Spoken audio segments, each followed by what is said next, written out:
Prav lepo pozdravljeni tudi v tem času koronavirusa iz Hrastnika. Tokrat smo se povabili v hrastniško občino oziroma povabil nas je njihov župan Marko Funkl. Marko, živjo. In lep dober dan. Koliko intervjujev ste nekako naredili, opravili, na vprašanje odgovarjali takole v takem prijetnem okolju? Ponavadi v kakšni pisarni ali pa v kakšnem studiu? Nekaj jih je bilo, ampak večinoma res v zaprtih prostorih. Mislim pa, da je času primerno in viziji Hrastnika, ki želi biti zelen kraj, primerno ravno to okolje. No, jaz verjamem, da bo snemalec pokazal tudi kaj Hrastnika, ker vi imate zelo lep pogled na Hrastnik. Zdaj kamera tega ne ujame, ker ste postavljeni malce v senco, da bo lepša slika. Kako se Hrastnik v teh tednih, lahko rečemo, zdaj že več kot mesec dni, sooča s tem precej nevarnim virusom, ki nam je v temeljih spremenil življenje? Ja, v prvi vrsti moram reči, da je virus na nek način pokazal tiste ljudi, ki so srčni.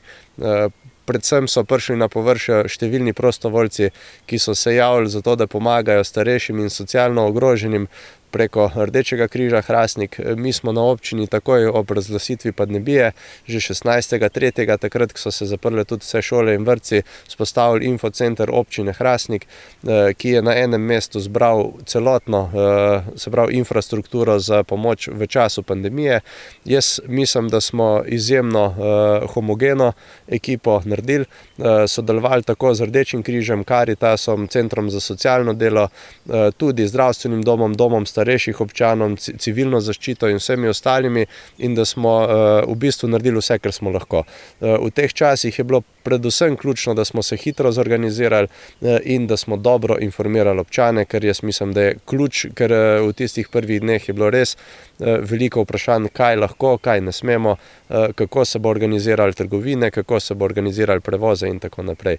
Jaz verjamem, da v takšnih momentih je predvsem tisto, da poskrbimo za starejše, za socialno ogrožene, ključno, da znamo v bistvu kot družba odgovorno in solidarno reagirati. Če greva malce po vrsti, eden prvih ukrepov je bil tudi ta, da občinska stavba bolj kot ne sameva. Zelo malo vas je v njej. Še pred tem, se pravi, mi smo že praktično 13. 12. marca pričeli delavce pošiljati domov, najprej tiste, ki so imeli v družini ali pa sami kakšno bolezen, zato da smo jih dejansko odmaknili, ter vse, ki so imeli otroke. Zelo hitro smo pa poslali domov preostali kader in delamo od doma, oziroma delajo od doma. Na občini smo samo trije, sam kot župan ter seveda poveljnik civilne zaščite ter njegov pomočnik, ki sta oba tudi zaposlena na občini, tako da je v bistvu štab civilne zaščite kar občina Hrastnik. Jaz mislim, da smo s tem tudi optimalno organizirani, ker se med sabo poznamo in smo lahko zelo hitro rešili vsak problem, ki je sproti nastal. No, ko smo se nekako dogovarjali za ta intervju, ste dejali, da ste si nedeljo, velikonočno nedeljo pa ponedeljek malce odklopili od teh vsakdanjih opravil, tudi od računalnika. Kakšen pa je sicer v teh dneh vaš delovni dan? Kako se začne, kdaj se konča? Ja, za mene je delovni dan povsem običajen kot vse druge dni, s to razliko, da smo v času epidemije bili prisotni na občini tudi soboto in nedeljo, sicer takrat z majčkeno skrajšanim delovnikom, drugače pa delamo normalno 8 ur. V prvih dneh pa moram reči, da smo delali praktično od jutra do poznega večera, ker je bilo nemogoče spremljati novice strani države, razmišljanja, odloke, odgovarjati na številna vprašanja občanov, organizirati vse, uskladiti in najti tudi načine, kako to izpeljati. Tako da jaz bi rekel, da je bilo delo na začetku zelo adrenalinsko po svoje in zelo odgovorno. Treba je bilo zelo na hitro sprejemati številne odločitve. Verjamem, da tistim na državni ravni še toliko težje. In v zadnjih dneh, ko pa je občina praktično prišla v nek ritem delovanja, zaščitno opremo smo v bistvu tudi na ravni države nekako uspeli zagotoviti, je pa naše delo že zelo usmerjeno v prihodnost in se ukvarjamo z vsemi tekočimi zadevami, ki niso vezane na stike in ki niso vezane na zaprte prostore. No, vaše pretekle politične poti, tudi vašega družbenega življenja preden ste vstopili v županove čevlje, se bova še dotaknila, ampak očitno nadaljujete to svojo pot razumevanja, pomoč malim, tako imenovano malim ljudem. Kar nekaj takih stvari ste sprejeli v tem času, ki gredo na roko tistim, ki so socialno ogroženi, pa ki so invalidi. Kakšne? Ja, res je, jaz v bistvu sam prihajam iz delavske družine. Vem, kako je bilo živeti pri starših, so cele dneve delali, in jaz mislim, da v teh krajih je veliko takšnih. Tisto, kar je po mojem mnenju ključno, pa ne smemo pozabiti, mi res v zadnjem času nismo imeli veliko brezposelnih, imamo pa vse več upokojencev, ki so revni. Namreč pri nas določen del industrije so imeli slabe plače in danes predvsem tiste vdove, ki so te slabe plače nekako nadomestile, so v situaciji, ko težko preživljajo iz meseca v mesec, in jaz mislim, da je treba se zavedati, da se nam ob demografiji pa staranju prebivalstva vse več težav kopiči pri upokojencih. Zato smo mi v tem mandatu kar nekaj aktivnosti namenili predvsem tem, da razmišljamo v smer, kaj lahko naredimo.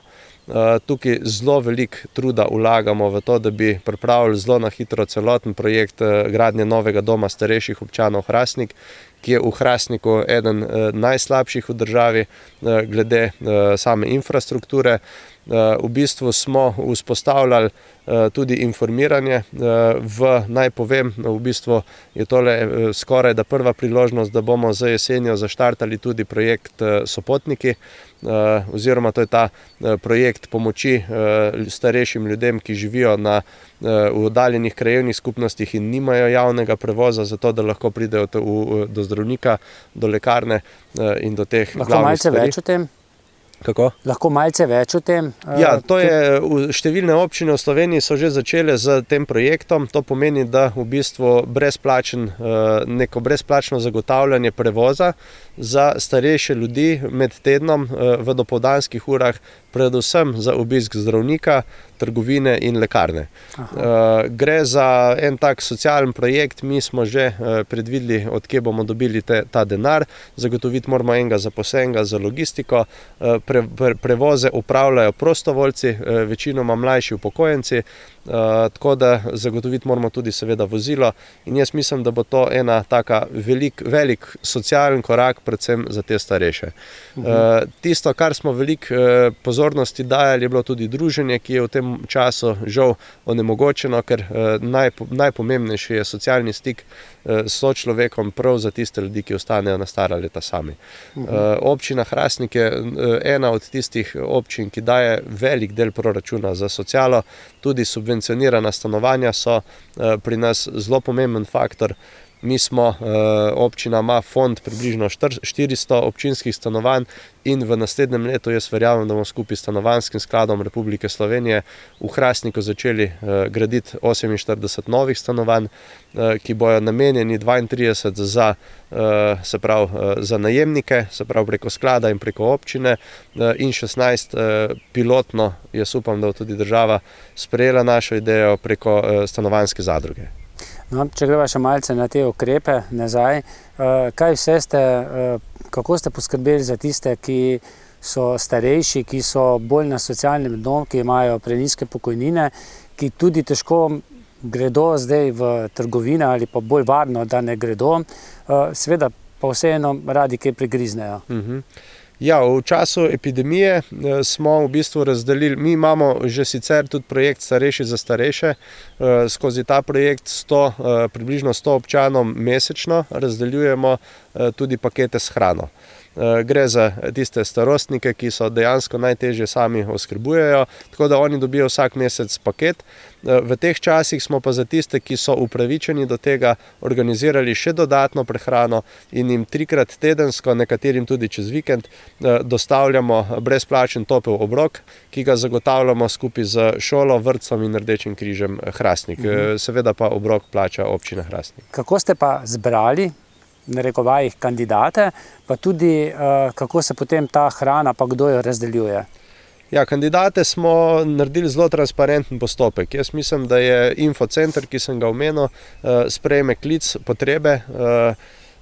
Preden smo dobivali te klice in potrebe v infocenter, smo preverili baze na Centru za socialno delo, bazo na Rdečem križu, potem smo preklicali program Starejši za starejše, kdo od teh starejših bi bil potreben pomoči, in 2-krat tedensko kontaktiramo vse predsednike in predsednice krajevnih skupnosti, da povejo, če se je v njihovi skupnosti pojavil kakšen nov, ki bi bil potreben te pomoči.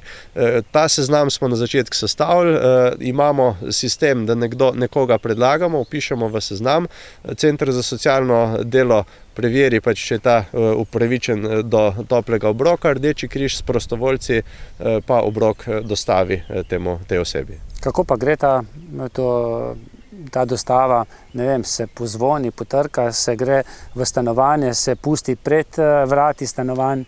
Ja, mi smo za te potrebe naročili enkratne posode, se pravi, da jih lahko ljudje vzamejo in odvržejo kasneje, in na ta način tudi poteka predaja. Se pravi, samo kosilo je v vrečki, vrečka se obesi na kljuko ali pred vrata, se pozvoni in brez kakršnega koli stika to zadevo opravi. Tudi v domu starejših, kjer občina sofinancira pomoč na domu s prehrano določenim občanom, so se znašli na podoben način, razen pri tistih, ki si ne morejo sami odpreti posode za hrano, so se dogovorili, da se v predprostoru v veži pripravi nek stol ali miza, kjer se hrano odpre, staro posodo pripravi, se pravi od prejšnjega dne, in na ta način ne pride do fizičnega stika med oskrbovancem in tem, ki deli. Koliko pa je takšnih kosil dnevno? Pomoč na domu v Hrastniku dnevno prejema 48 ljudi, še 47 je pa takšnih, ki jim zagotavljamo topel obrok vsaj 3-krat tedensko.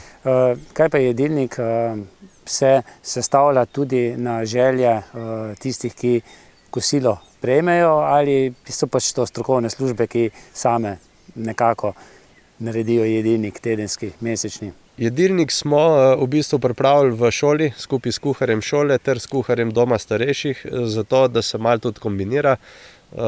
Dejstvo pa je, da nismo prejeli prav veliko prošenj, da bi bil jedilnik drugačen. Trudimo se, da je to seveda zdrava prehrana, in jaz mislim, da so ljudje zelo zadovoljni, da prejmejo ta obrok in niso prav zelo zbirčni. Koliko poznam tudi malce starejše, vem, da imajo radi tudi hrano na žlico, ne? Ja, v tem času je tudi potreba zaradi dostave same, majčkeno smo tukaj omejeni, tako da so večinoma šli glavni obrok plus solata, je tista osnova, ki jo delimo. Je kaj zadovoljnih klicev? Ja, dobili smo vsaj na začetku, ko začnemo razvažati, so ljudje presenečeni, da je sploh to omogočeno, da je občina v bistvu šla nasproti z organizacijo celotnega sistema, in včasih se kar ne morejo dovolj zahvaliti za to, kar se dela. Enako tudi od vseh ostalih dobivamo klice ali pa zahvale za maske, ki smo jih poslali v vsa gospodinjstva. Ljudje se zahvaljujejo, ker jih informiramo, tako da jaz mislim, da ta kriza oziroma epidemija je vsekakor na dan privabila tako tiste dobre ljudi, kot tiste, ki so včasih majčkeno kritični. Zagotovo tudi komu maska pade z obraza. Omenili ste že maske. Mogoče tradicija šivanja v hrastniški občini, predvsem na Dolu, delu hrastniške občine, kjer ste tudi vi odraščali. Jutranka, je to pomagalo, da ste tako hitro sešili zadostno količino teh zaščitnih mask in ni bilo potrebno kakšnih posrednikov, da ste jih dostavili potem občanom? Ja, brez dvoma. Nam so se čudili v drugih občinah, kako smo sposobni sešiti 9000 pralnih mask v praktično 5-6 dneh. Dobili smo material s pomočjo Devesofta in njihovih pridnih sodelavcev, tako da, ko smo računali, koliko mask se da narediti v enem dnevu, smo ugotovili, da tega verjetno ne bomo zmogli. Ko smo pa začeli klicati naokoli te šivilje, smo pa ugotovili, da imajo večina od njih še vedno doma šivalne stroje, da so motivirane, da so željne pomagati in da so to prostovoljno naredile, za kar se jim moram javno še enkrat zahvaliti, pa se jim bom verjetno še nekajkrat. V glavnem, jaz mislim, da je bil to zelo, zelo velik človeški podvig, da so v praktično 6 dneh sešile 10 000 mask. Dejali ste, šivilja je bil tudi kak moški krojač? Ja, tudi kak krojač je bil vmes, ki je pomagal. Ne. Tudi celo so se znašle, da so si serviserja uredile, ker je komu kaj za bilo potrebno kak šrauf obrniti pa kaj popraviti. Kdo pa pokrije vse te stroške, recimo okrog hrane? Je to strošek, pa breme občinskega proračuna? Ne vem, mogoče država kaj primakne zraven? Ja, zaenkrat ne vemo. Ne. Rečeno je bilo, da vsi stroški, ki nastanejo zaradi epidemije, da se jih je potrebno voditi na posebnem računu. To delate? To delamo, seveda. Stroški hrane, paketov Rdečega križa, nekaj je prišlo tudi donacij, za kar se tudi donatorjem iskreno zahvaljujem. Vse tople obroke pa seveda tukaj zagotavlja občina Hrastnik. Dobavo smo uredili tako kot običajno, se pravi šola nabavi pri dobaviteljih, mi plačamo račun. No, če se zdaj še vrnemo nazaj na dom starejših, ki ste ga že omenili, res je že zelo star, mogoče tudi prostori neprimerni, ampak na srečo na vratih piše stop prepovedano za virus. Virus še kar posluša, ne? Ja, zaenkrat imamo v Zasavju, kar se domov tiče, moram reči kar malo sreče, no. Jaz si želim, da tako ostane tudi naprej, ker to je dejansko eno vprašanje, na katerega ne znajo odgovoriti verjetno nikjer, kako tudi, ko bomo sprostili vse te ukrepe, zagotoviti varnost v domovih starejše. Ne, ker zdaj, če malce tako socialno pogledamo, dobesedno smo po celi Sloveniji tiste stanovalce v domu upokojencev nekako zaprli, izolirali od zunanjega sveta. Enkrat pa bo treba to odpreti, ne? Ja, dejstvo je tudi, da vsak dan recimo v našem domu je 131 oskrbovancev in 76 zaposlenih. Ne. Ki se vračajo seveda domov, ne? Plus zdravniki, ki prihajajo tudi iz zdravstvenih domov in imajo lahko možnost tudi, ne, stika z okuženimi. Tako da jaz bi rekel, da država tukaj mora dati večjo pozornost varnosti domovom za starejše, ker to je resnično, tako kot se izražajo včasih direktorji, tempirana bomba, ker ko bomo enkrat sprostili vse te ukrepe, ne, bo virus še vedno obstajal in teh 76 ljudi, ki hodijo noter pa ven skozi vrata vsak dan, so prenašalci, potencialni prenašalci virusa in jaz si ne znam predstavljati, kako bojo reagirali. Pa tudi enkrat, ko bo dom znova odprl, bodo domovi znova odprli svoje vrata, bodo tudi stanovalci seveda lahko šli spet v trgovino, se mogoče tudi sami okužili. Po drugi strani se pa postavlja tudi vprašanje teh svojcev, ki imajo ostarele doma, ki jih imajo še doma, jih dati, glede na te številke, največ jih umre zaradi koronavirusa ravno v domovih, v dom.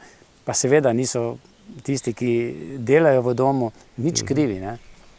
Ja, jaz mislim, da je to vprašanje za prihodnost, ki ga bomo mogli vsi si znati odgovoriti, ne? Kakšna je tista kvalitetna oskrba starejših, kako jo bomo zagotavljali in koliko je tukaj država pripravljena prisluhniti. Mi vemo, da od leta 2006 v državi nismo zgradili niti enega doma za starejše. Ja. In jaz mislim, da je to izjemno žalostna slika, ki se danes kaže tudi v naši družbi. Dejstvo je tudi, da se kot družba staramo, da bomo imeli vse več starostnikov, vse več oskrbe in da če ne bomo znali najti rešitve na takšna vprašanja, da to ne pomeni pač neke pietete v primerih, ko so ljudje hudo bolni. Imate kakšen predlog, kako bi vi to speljali? Zaenkrat je vse, kar se pogovarjamo, bolj kot ne iskanje neke rešitve. Konkretnih predlogov seveda ni. Tudi varovana stanovanja, ki so jih nekaj časa nazaj, pa še zdaj zelo promovirali, so samodelna rešitev, ne.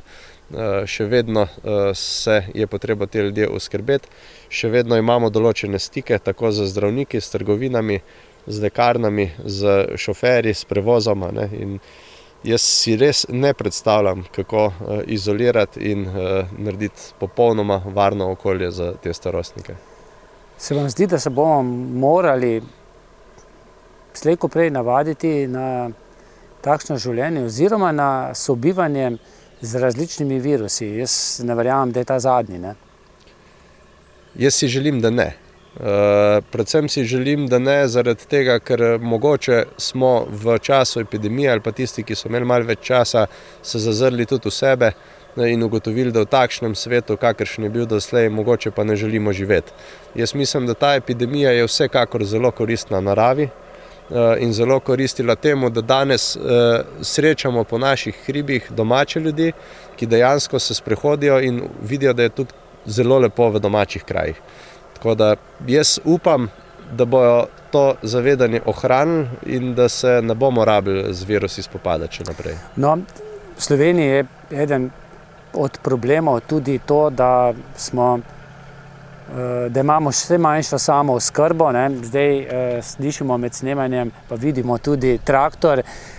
Mogoče se bodo tudi po tej izkušnji s tem virusom tudi Slovenci, pa tudi druge države bolj zavedale, kako pomembna je samooskrba, tudi s kmetijskimi pridelki, pa z vsem ostalim, kar sodi zraven. Ja, absolutno. Jaz sem prepričan, da je samooskrba nekaj, na čemer smo premalo delali. Mi smo ravno danes zagnali tudi e-tržnico, kjer želimo preko spleta varno zagotoviti izdelke vsem, ki si želijo prehrane od domačih, lokalnih kmetov. Tudi s tem namenom bomo za čas epidemije delali dostavo za vse te izdelke in jaz verjamem, da bo to marsikaterega kmeta spodbudilo tudi k temu, da bo razmišljal, da si uredi potrebno dokumentacijo, da lahko prodaja te izdelke. Kot drugo bi rekel, da je potrebno poleg te lokalne samooskrbe tudi spodbuditi ljudi, da začnejo nazaj svoje vrtičke obdelovati. To je zelo pomembno. Še pred leti ni splačalo, ne? Tako. V narekovajih. Zdaj imajo, če ne drugega, veliko časa, ne? Pa lepo vreme, tako da jaz sem prepričan, da to bo spodbudilo tudi to. Ne smemo pa pozabiti niti na energetsko samooskrbo, ne? Ker tukaj pa neka enovitost sistema je, če je prehransko in energetsko samooskrben in nismo odvisni od tujine in od uvoza. No, rudnika v Hrastniku praktično ni več, še tista zaključna zapiralna dela. Je pa kar nekaj firm še, ki v tem času obratujejo, recimo steklarna, kemična industrija. Ja, praktično vsa večja podjetja občine Hrastnik poslujejo, nekateri v zmanjšanem obsegu, recimo tovarna kemičnih izdelkov pa v povečanem obsegu, ne. Ker to je ena od tistih tovarn, ki je na seznamu države kar visoko, ker dela razkužila, ker dela pralne praške in tega v tem trenutku na trgu se potrebuje in jaz verjamem, da je nenazadnje to tudi prav, ne, da imamo take tovarne v svoji državi in da nismo odvisni samo od uvoza. Steklarna obratuje, tudi ostali dve podjetji, ki sta majčkeno večji ali pa tri, imamo še takšna, ki imajo nad 100 zaposlenih, to so Forstex, Sinet ter AGM Nemec. Vsi obratujejo z določenimi omejitvami, ampak obratujejo. No, v zadnjih letih se je zelo veliko govorilo o privatizaciji, tudi o prodaji, tudi veliko slovenskih od bank, ki smo jih prej dodobra sanirali, se je prodalo, tudi veliko teh paradnih tovarn. Na srečo, lahko rečem, je pa javno zdravstvo ostalo javno zdravstvo. To se je pa šele zdaj pokazalo, kako dobro je v primerjavi z nekaterimi državami, ki imajo bolj kot ne to sprivatizirano. Ja, v teh dneh več ljudi ugotavlja, kakšen je pomen države, da pravzaprav državo rabimo, da je tudi ta keynezijanski ekonomski model po zlomu borze v 30 letih prejšnjega stoletja lahko rešila samo sistemska rešitev, ki je prinesla država, ne, svobodna roka trga. In jaz mislim, da tako kot rabimo državo v šolstvo, jo rabimo tudi v zdravstvu, rabimo jo tudi zaradi solidarnostnega sistema, ki mu rečemo pokojninski sistem. In jaz sem prepričan, da se bo ta zavedanje, kaj vse lokalna skupnost, država in celoten sistem omogoča, da bomo ugotovili, da je to dejansko dodana vrednost. Ne? Da plačeš en davek, pomeni, da ko si enkrat resnično bolan, da imaš pravico do brezplačnega respiratorja v času epidemije, da je to nekaj, česar si recimo Američani ne morejo privoščiti. No, ne delam si utvar, da ko imaš enkrat pametni telefon v rokah, da vedo, kje si, kdor hoče, pa vendarle ste za takšne ukrepe, da bi nas mogoče, če se okužimo, sledili ali pa tudi ne, sledili po teh mobilnih napravah, tudi sicer nadzorovali bolj kot nas, mogoče niti ne vemo, da nas, ne. Tudi kako gledate na večja pooblastila Slovenski vojski na meji? Sam kot župan občine si ne želim, da bi bil nadzorovan in si tudi ne želim, da bi bil kot občan, navaden občan, v bistvu nadzorovan. Jaz mislim, da je to poseg v zasebnost. Jaz verjamem, da ljudje, ki so okuženi, so že v osnovi zelo preplašeni in bojo veseli vsake pomoči. Jaz bi tu rekel, bodo ostali doma, ne? Bodo ostali doma in bojo tudi prosili za dodatno pomoč, za informacije in jaz mislim, da kot sistem jim moramo v tem primeru pomagati. Za takšen nadzor nisem, tukaj tudi ne vidim prav velike potrebe po angažmaju Slovenske vojske. Mi nimamo večjih problemov z tem, da bi ljudje kršili tele omejevanja. No, tudi ko smo malo na vezi z medobčinskim redarstvom in policijo, tudi prehodov med občinami ni prav veliko takšnih, ki so seveda neupravičeni, tako da jaz mislim, da ljudje so opozorila vzeli resno in se zavedajo, da je odgovornost vsakega posameznika, takoj ko stopi čez prag, tudi glede celotne skupnosti, ne samo za svoje zdravje. Ste optimist, če pogledate, ne vem, kakšen mesec naprej, da se bo to končalo, da si bomo tudi letos lahko privoščili kakšen daljši dopust na Jadranu, tudi v sosednji državi, ker zdaj, če gremo vsi na našo slovensko obalo, bomo spet ležali drug poleg drugega. Ja, če bi znal napovedovati prihodnost, bi bil verjetno kje druge, na kakšnem drugem položaju. Jaz si želim, da bi ljudje lahko si privoščili normalen dopust na mestu, kjer jim to odgovarja, in da bodo v bistvu se lahko odpočili od celotne situacije. Napovedovati pa prav veliko je zelo nehvaležno. No.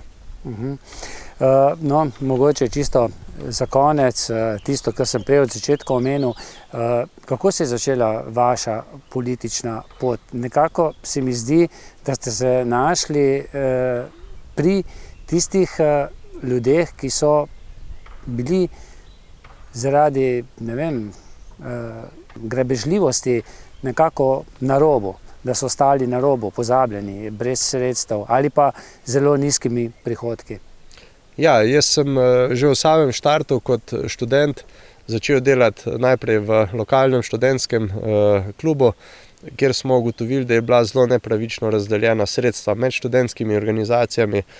To je bil tudi povod, da sem se kasneje angažiral na nacionalni ravni in takrat se je v bistvu začelo omenjati tole malo delo.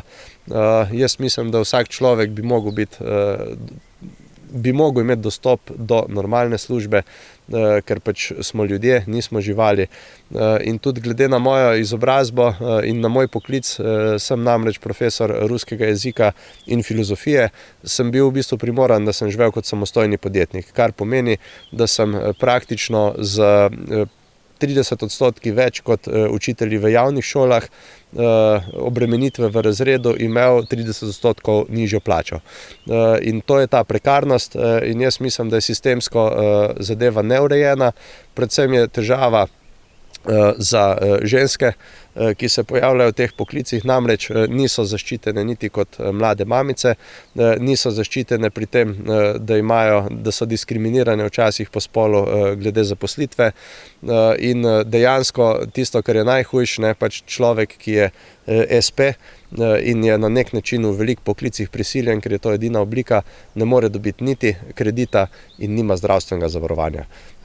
Namreč večina ljudi, ki jih poznam kot SP-ji, niso niso bili do 40 leta niti enkrat na bolniški, ker se ti bolniška prizna šele po 30. delovnem dnevu odsotnosti z dela, ne? Kar pa pomeni, da si mesec in pol brez prihodkov, za SP pa to v večini primerov pomeni, da se ne da preživeti. To se je potrdilo prav ob tej epidemiji, ko so številni SP-ji skočili na noge, ker so bili praktično čez noč nezmožni preživljati sebe in plačevati prispevke. Zato je država pravilno reagirala in jim šla tukaj naproti. So za vas dobri ukrepi? Zdaj, če primerjamo z nekaterimi drugimi državami, so dali, niti niso toliko preverjali, pa ne bodo toliko preverjali, koliko se jim bo recimo promet povečal zadnjih pol leta, ne? Jaz bi rekel, da je vsak korak v smer tako gospodarstva kot prebivalstva dober. Jaz verjamem, da se bo na koncu izkazalo, da smo mogoče tako kot običajno kako stvar naredili bolj papeško od papeža in jo zbirokratizirali. Verjamem pa, da so nameni pravi, da so ljudje tukaj šli to delati in sprejemati zato, da obvarujemo gospodarstvo in da se ne znajdemo v tako hudi recesiji, kot se bi lahko brez teh ukrepov. Kaj bo to pomenilo vse skupaj, če se še tole podaljša še za kak mesec ali pa 2 meseca za samo občino, tudi občino Hrastnik, tudi kar se tiče proračuna? Bodo kaj težave s financiranjem tistih obveznih stvari? Ja, občina Hrastnik zaenkrat, jaz mislim, da nasploh občine nimamo prevelikih težav z likvidnostjo. Pojavile se nam bojo 3 težave, ki jih je mogoče napovedati. Ena od težav je plačevanje gospodarske javne službe, se pravi, tukaj imam predvsem v mislih komunalo, ker so z nekaterimi omejitvami države ostali tudi med 50 in 30% nižjimi prihodki, delajo pa seveda v običajnem ritmu in s tem v bistvu brez prihodka nimajo denarja za plače, se pravi, imeli bomo težave likvidnosti z komunalami. Po drugi strani bomo imeli težave v zdravstvenih domovih, ker je država obljubila dodatke, zdaj se pa ne ve čisto točno, na kak način bodo izplačani in kdo jih bo plačal. In tretja potencialna težava je, vkolikor bi država sredstva, ki so namenjena za kohezijo, preusmerila v reševanje posledic epidemije, kjer so pa praktično največji infrastrukturni projekti občin in gre za 600 milijonov evrov, ki naj bi šli v različne občine, pa to pomeni, da bomo ostale občine brez infrastrukturnega denarja in da smo hkrati obglavili tudi gradbeništvo v celoti. Tako da jaz upam, da bo država ravnala modro, da bo te stvari imela v obziru in da bomo v bistvu takoj, ko bo konec epidemije, štartali tudi z novimi projekti, z razpisi in spodbudami, ker mislim, da je to edina prava pot, da se iz krize vrnemo močnejši in da potem s časom mogoče malce zategnemo pas. Vsekakor pa trenutno ni dobro, da ostanemo brez teh sredstev.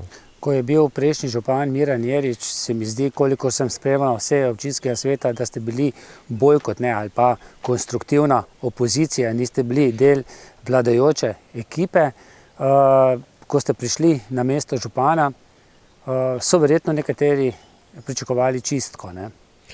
Ja, jaz sam kot človek bi rekel, da nisem prišel na mesto župana zato, da igram lokalnega šerifa. Jaz sem prišel sem delati, jaz sem mlad. Tisto, kar se mi zdi pomembno v politiki ali pa nasploh v življenju je, da pač je jasno, če se pri mojih letih ne izkažeš, ne, imaš zelo težek kruh pred sabo. In jaz mislim, da mladi motivirani župani imamo energijo in željo delati. Predvsem delati, se ne kregati, ne politizirati tam, kjer ni potrebe. In tisto, kar sem večkrat rekel, na lokalnem nivoju praktično nihče ne kandidira iz ideoloških vzgibov, ampak zato, da nekaj naredi. Tukaj ni levih, ni desnih, vsi se borimo za kanalizacije, za obrtne cone, za domove starejših, za zdravstvene domove, šole, vrtce in tako naprej. Jaz tukaj vidim eno veliko prednost pred nacionalno politiko, ker tukaj se res da skupaj stopiti in nekaj narediti. Se kje slišite z nekdanjim županom? Slišimo se zelo redko, sva se pa videla na 3 dni nazaj na enem sprehodu naključno sredi gozdne ceste, ker očitno vsi uporabljamo zdaj te naše sprehajalne poti, tako da sva kakšno besedo rekla, predvsem o koronavirusu. Gospod župan, hvala za to, kar ste povedali, pa še veliko uspešnega dela vam želim tudi v naslednjih mesecih pa letih. Ja, hvala tudi vam za povabilo in za tale prispevek. Hvala pa tudi vam za pozornost in srečno.